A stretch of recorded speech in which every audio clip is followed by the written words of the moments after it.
These are age-old Christian discussions that you should be aware of, but you are not aware of them. Because what you think about when we speak of the Father, the Son, and the Holy Spirit is just the Trinity.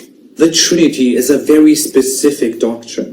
That the Father, the Son, and the Holy Spirit are three persons united in one, co-eternal, co-existent, that they always did exist, that they are equal.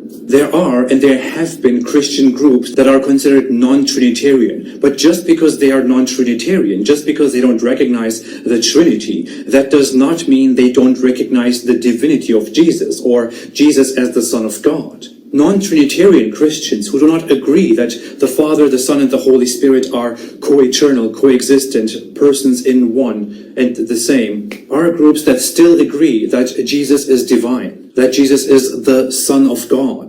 But they disagree on how these things are explained. They disagree on the nature of these things. Earlier Christian sects have agreed or disagreed on whether Jesus was always the Son or whether he was adopted as the Son of God. They have disagreed on whether Jesus was always divine or whether he was chosen to be divine or whether he became divine through becoming the Son of God or whether his human form is divine and human at the same time, or whether his human form is different from the divine form. Whether Jesus, the Son, is equal to the Father or subservient.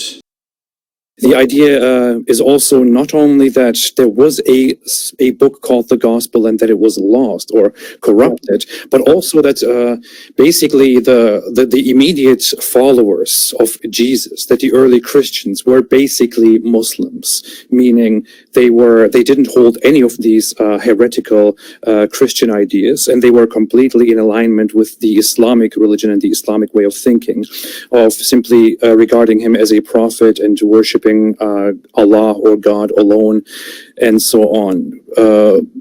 What could you say about that?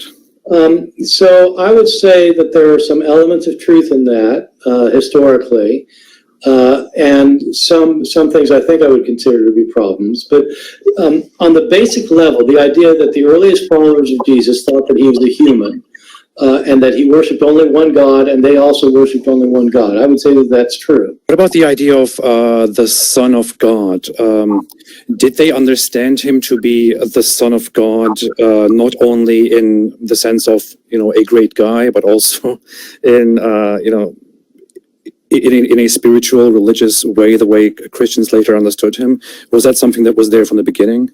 I think it was there from the beginning, but they meant something different by it.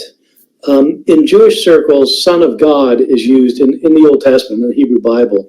Son of God is used for various beings. It can be used for angels, for example, but it can also be used for humans. The king of Israel was known as the Son of God, and the logic of it was that God has a kind of a representative on earth through whom he channels his will. And this person would be could be a human, but it was the one who was in a particularly close relationship with God, through whom God mediated his will.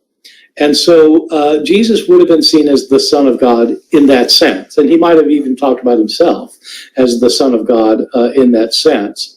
Later, that came to mean that in some sense he himself was divine, that he was God. And that's the meaning that carried on later. But early on, I don't think they meant it that way.